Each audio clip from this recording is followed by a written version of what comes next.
अस्सलाम वालेकुम dear students, welcome to science guider. आज हमने क्या पढ़ना है? आज हमने क्लास 9th केमिस्ट्री का चैप्टर नंबर 1 का लेक्चर नंबर 10 स्टडी करना है और टॉपिक क्या है हमारा? Free radical. ठीक है, प्रीवियस क्लास में हमने क्या पढ़ा था? प्रीवियस क्लास में हमने पढ़ा था केमिकल स्पीशीज़ के बारे में। मैंने आपसे कहा था कि हमारी एक टर्म बाकी है फ्री रेडिकल, जो हम इंशाल्लाह नेक्स्ट क्लास में स्टडी करेंगे। तो हमने जो केमिकल स्पीशीज़ का टॉपिक स्टडी किया था, जिसमें हमने आइंस पढ़े थे, फिर टाइप ऑफ आइंस पढ़े थे, कैट आइन एंड एन आइन, फिर मॉलिक्यूलर आइंस पढ़ा था। तो केमिकल स्पीशीज़ में ही हमारा थर्ड टॉपिक आता है फ्री रेडिकल। ठीक है, तो चलो देखते हैं क्या है फ्री रेडिकल। देखिए, फ्री रेडिकल किसे कहते हैं? फ्री रेडिकल आर एटम्स और group of atoms having odd number of unpaired electron in its outer shell. Free radicals क्या होते हैं? ऐसे एटम्स या ग्रुप ऑफ एटम्स जिनके पास क्या हो? ऑड नंबर ऑफ इलेक्ट्रॉन्स हो। क्या हो? ऑड नंबर ऑफ इलेक्ट्रॉन्स हो। कैसे हो? अनपेयर्ड हो। ठीक है, और कहाँ हो? उनके आउटर शेल में। तो अगर कोई एटम जो है वो अपने आउटर शेल में अनपेयर्ड इलेक्ट्रॉन रखता है, या किसी एटम के आउटर शेल में अनपेयर्ड इलेक्ट्रॉन होता है बट वो ऑड नंबर में होगा, तो वो क्या कहलाएगा? उसका फ्री रेडिकल कहलाएगा। मिसाल के तौर पर, अब ऑड नंबर क्या है और अनपेयर्ड का क्या मतलब है? तो देखिए, मैथ्स के रेफरेंस अगर हम बात करें ना, तो दो तरह के नंबर्स होते हैं, ऑड नंबर और इवन नंबर। ठीक है, ये आप यहाँ पे देख सकते हो। ऑड नंबर्स वो होते हैं जो 2 से मल्टीप्लाई नहीं हो सकते, लाइक 1, 3, 5, 7, 9 जो 2 के टेबल में नहीं आते। अगर हम इसको ट्रिक के तौर पे याद करना चाहें, यानी वो तमाम नंबर जो 2 के टेबल में ना आए वो कहलाते हैं ऑड नंबर्स, और जो 2 के टेबल में आते हैं वो कहलाते हैं इवन नंबर्स, 2, 4, 6, 8, 10, 12। ठीक है, तो यहाँ किसकी बात हो रही है? ऑड नंबर की बात हो रही है। दूसरा, अनपेयर्ड इलेक्ट्रॉन। तो देखो, पेयर्ड का मतलब होता है जोड़ा, पेयर। पेयर का मतलब होता है जोड़ा।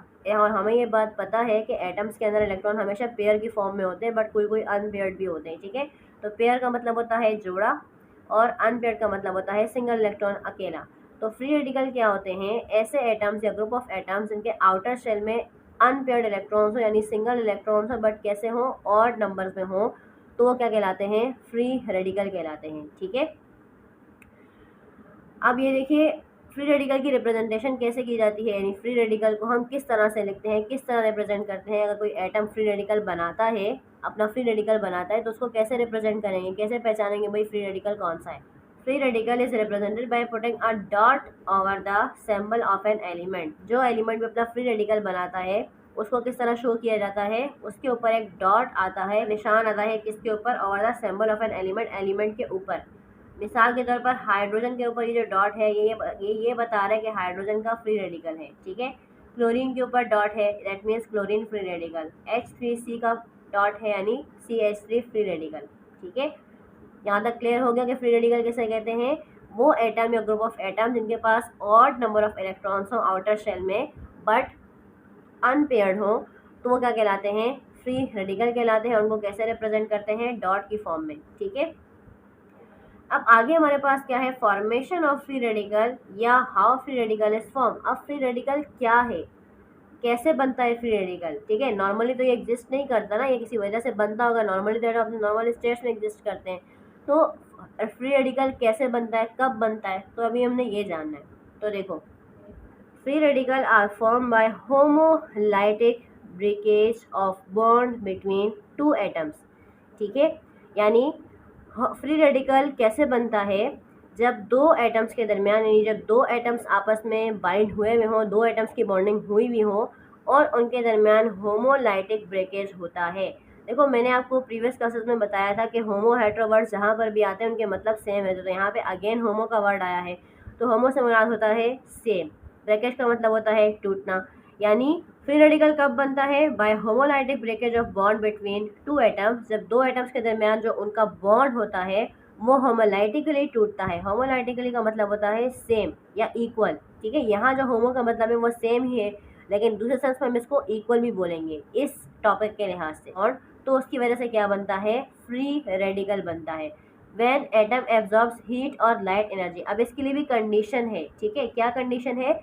जब एटम हीट को एब्जॉर्ब करता है या लाइट एनर्जी से हीट को एब्जॉर्ब करता है, तो वो फ्री रेडिकल जनरेट करता है। ठीक है, अगली बात, free radical is very reactive species. Free radical बहुत रिएक्टिव होता है, as it has tendency to complete its octet. और उसके पास ये एबिलिटी होती है कि वो अपना ऑक्टेट यानी आउटर शेल कंप्लीट कर सके। ठीक है, फ्री रेडिकल कैसे बनता है? अब इसके हम एग्जांपल्स देख लेते हैं। तो देखो, हमारे पास एग्जाम्पल है। अब यहाँ अगर आप देखो ना, तो मैंने क्लोरीन का बनाया हुआ है एटम, और ये भी क्लोरीन का एटम बनाया हुआ है, दो एटम। देखिए फ्री रेडिकल कब बनता है, जब दो एटम्स के दरमियान बॉन्ड होमोलाइटिकली टूटेगा, यानी इक्वली टूटेगा। तो देखो क्लोरीन के आउटर मोशन में वैलेंस शेल की बात होती, तो इसीलिए सिर्फ वैलेंस इलेक्ट्रॉन ही बनाए हुए, ठीक है। तो क्लोरीन के वैलेंस इलेक्ट्रॉन में होते हैं, वैलेंस शेल में होते हैं 7 इलेक्ट्रॉन। तो देखो 2 4 6, अब बाकी 6 तो पेयर होते हैं, बट एक अनपेयर्ड होता है। इसी तरह से दूसरा क्लोरीन एटम है, उसके पास भी 7 इलेक्ट्रॉन्स हैं, जिनमें से 6 पेयर्ड है और एक अनपेयर्ड है। अब जब ये दो क्लोरीन आपस में बॉन्ड बनाते हैं, कौन सा वाला, कोवेलेंट बॉन्ड। कोवेलेंट कौन सा होता है, शेयरिंग ऑफ इलेक्ट्रॉन वाला, ठीक है। तो क्लोरीन और एक क्लोरीन दूसरे क्लोरीन के साथ अपना आउटर शेल कंप्लीट करने के लिए कौन सा बॉन्ड बनाता है, कोवेलेंट बॉन्ड बनाता है, यानी शेयरिंग का बॉन्ड बनाता है। और शेयरिंग में क्या होता है कि इलेक्ट्रॉन समटाइम्स तक के लिए, समटाइम के लिए एक के पास रहता है, समटाइम के लिए दूसरे के पास, इस तरह दोनों के shells time by time complete रहते हैं, ठीक है। तो दो क्लोरीन एक दूसरे के साथ अपना आउटर शेल कंप्लीट करने के लिए कोवेलेंट बॉन्डिंग बना रहे हैं, जो उनके पास अनपेयर्ड इलेक्ट्रॉन है उससे, ठीक है। अब ये देखो 3 पेयर्ड है, इसकी भी 3 पेयर्ड हैं। अब देखो अगर आप देखो तो मैंने इनके इलेक्ट्रॉन्स को डिफरेंट सिंबल से शो किया है, इसलिए ताकि हम दोनों क्लोरीन्स को अलग अलग पहचान सकें। ये डॉट एंड क्रॉस मॉडल कहलाता है, ठीक है। ये डॉट से रिप्रेजेंट किए हैं, इसको क्रॉस से रिप्रेजेंट किया है। तो अब देखो ये 3 तो पेयर हैं, इसके भी ये 3 पेयर्ड इलेक्ट्रॉन्स हैं, बट एक दोनों के पास अनपेयर्ड है, सही है। इसके पास भी इसका एक इलेक्ट्रॉन अनपेयर्ड है, इसके पास भी इसका एक इलेक्ट्रॉन अनपेयर्ड है। अब होता क्या है कि ये जो दो अनपेयर्ड इलेक्ट्रॉन्स एक दूसरे के साथ शेयरिंग करते हैं और अपने आपस में बॉन्ड बनाते हैं, जो कोवेलेंट बॉन्ड कहलाता है। दो एटम्स के दरमियान बॉन्ड है ना, जब वो इक्वली टूटेगा तो क्या बनेगा, फ्री रेडिकल बनेगा, ठीक है। तो अब देखो पहली बात होमोलाइटिकली ब्रेकेज है, दूसरी बात अनपेयर्ड इलेक्ट्रॉन होना चाहिए, तीसरी बात अनपेयर्ड इलेक्ट्रॉन कैसा होना चाहिए, ऑड नंबर में होना चाहिए। तो देखो इसके पास एक इलेक्ट्रॉन है, जब ये होमोलाइटिकली ब्रेक होगा, इनके दरमियान Cl और Cl के दरमियान बॉन्डिंग थी, कोवेलेंट बॉन्डिंग, ठीक है। अब ये कोवेलेंट बॉन्डिंग क्या हुई, होमोलाइटिकली ब्रेक हो गई, यानी इक्वली ब्रेक हो गई, ठीक है। तो क्या बना, फ्री रेडिकल बन गया। क्या बना, दोनों क्लोरीन्स के दरमियान क्या बना, फ्री रेडिकल। कैसे, जब दोनों क्लोरीन्स के दरमियान जो अनपेयर्ड इलेक्ट्रॉन्स थे वो दोनों होमोलाइटिकली ब्रेक हो गए, यानी इक्वली ब्रेक हो गए, तो एक इसके पास चला गया, एक इसके पास चला गया, तो टोटल हैं तो दो क्लोरीन एटम्स, ठीक है। तो इसीलिए हमारे पास दोनों क्लोरीन से दो फ्री रेडिकल जनरेट हुए, और हमें फ्री रेडिकल किस तरह रिप्रेजेंट करते हैं, डॉट से रिप्रेजेंट करते हैं। तो क्लियर हुई ये बात कि 3 कंडीशंस हैं कि एक ऑड नंबर इलेक्ट्रॉन होना चाहिए वैलेंस इलेक्ट्रॉन में, और अनपेयर्ड होना चाहिए। तो देखो ये इलेक्ट्रॉन भी अनपेयर्ड है, ये इलेक्ट्रॉन भी अनपेयर्ड है। पहले क्या था, दोनों के दरमियान कोवेलेंट बॉन्डिंग थी, बट क्या होगा, जब इसने सनलाइट या हीट एनर्जी को एब्जॉर्ब किया तो इसके दरमियान क्या हुआ, दोनों की बॉन्डिंग होमोलाइटिकली ब्रेक हो गई, इक्वली ब्रेक हो गई, और उसकी वजह से क्या हुए, दो फ्री रेडिकल जनरेट हुए। क्लियर हो गई बात, क्योंकि दोनों के पास एक एक इलेक्ट्रॉन रह गया, और एक इलेक्ट्रॉन क्या है, ऑड नंबर है, और किस में है, वैलेंस इलेक्ट्रॉन में, तो क्या बना, फ्री रेडिकल। क्लियर हो गई ये बात। सी के साथ कितने हाइड्रोजन है, 4। कार्बन की वैलेंसी भी क्या होती है, 4, ठीक है। तो अब देखो कार्बन के 4 इलेक्ट्रॉन्स हैं, हाइड्रोजन के भी 4 इलेक्ट्रॉन्स हैं। अब क्या हो रहा है, ये भी पेयर है, ये भी पेयर है, ये भी पेयर है, और ये भी पेयर है।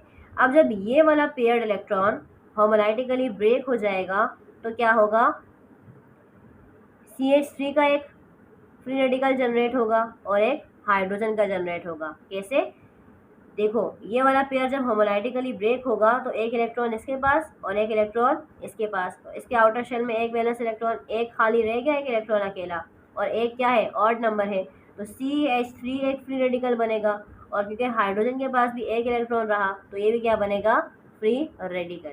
और ये कैसे हुआ, बाय एब्जॉर्बिंग लाइट एनर्जी या हीट एनर्जी। क्लियर। अब यहाँ नीचे आप लोग देख सकते हो, मैंने यहाँ पे एक हेडिंग लिखी हुई है, हेलोजिनेशन या क्लोरीनेशन एंड मीथेन। तो फ्री रेडिकल का एक बहुत इंपॉर्टेंट टॉपिक है, आगे आप इंशाल्लाह बड़े लेवल पे पढ़ोगे भी थोड़ा सा, क्योंकि हम यहाँ पे फ्री रेडिकल की बात कर रहे हैं तो उससे ये रेलिवेंट टॉपिक है, तो इसीलिए मैं यहाँ पे आपको बता रही हूँ एज एग्जाम्पल, ठीक है। ये जो CH4 से जब CH3 फ्री रेडिकल बनता है ना, तो ये बहुत रिएक्टिव होता है, तो इसकी वजह से होती है मीथेन के अंदर क्लोरीनेशन या हेलोजिनेशन हम इसको बोलते हैं। यानी ये क्लोरीन से रिएक्टिव, ये हमें जैसे ऊपर पढ़ा है कि फ्री रेडिकल क्या होते हैं, हाईली रिएक्टिव होते हैं, ठीक है। तो अपना ऑक्टेट कंप्लीट करने के लिए क्या करते हैं, रिएक्शन करते रहते हैं। तो जो CH3 फ्री रेडिकल है भी बहुत रिएक्टिव है, तो ये क्या करता है, क्लोरीन फ्री रेडिकल से रिएक्ट करता है और अपने कंपाउंड्स बनाता रहता है। तो देखें CH4 से CH3 फ्री रेडिकल कैसे बना, ये तो हमें पता चल गया। अब जो CH3 फ्री रेडिकल है ये फ़ौरन से क्लोरीन के साथ रिएक्शन करता है इन द फॉर्म। अच्छा, ये तमाम काम हीट एनर्जी के मौजूदगी में ही होता है, ठीक है, कि लाइट या हीट एनर्जी मिल रही है तो क्या होगा, CH3 फ्री रेडिकल क्लोरीन से रिएक्ट करेगा और क्या बनाएगा, CH3Cl, यानी एक क्लोरीन इसके साथ चला गया और एक हाइड्रोजन Cl को लेकर निकल जाएगा, ठीक है। अब CH3Cl अगेन एक और फ्री रेडिकल क्लोरीन के साथ रिएक्ट करेगा और बना देगा CH2Cl2, यानी हाइड्रोजन निकलते जा रहे हैं साथ साथ, ठीक है, तो अगेन एक HCl बनेगा। फिर CH2Cl2 अगेन एक फ्री रेडिकल क्लोरीन के साथ रिएक्शन करेगा तो हमारे पास बनेगा CHCl3। CHCl3 एक केमिकल कंपाउंड है जिसको क्लोरोफॉर्म कहा जाता है, ठीक है। अब CHCl3 अगेन एक क्लोरीन फ्री रेडिकल से रिएक्ट करेगा और ये बनाएगा CCl4। इसको बोलते हैं कार्बन टेट्राक्लोराइड, जो कि एक सॉल्वेंट के तौर पर बहुत सारे रिएक्शन में यूज़ किया जाता है। तो क्लियर हो गई ये बात।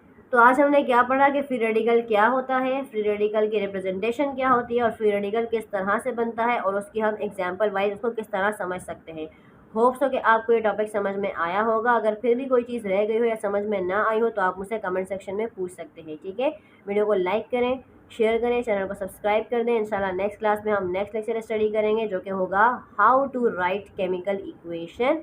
तो अपना बहुत सारा ख्याल रखेगा। अल्लाह हाफिज़ व नासिर।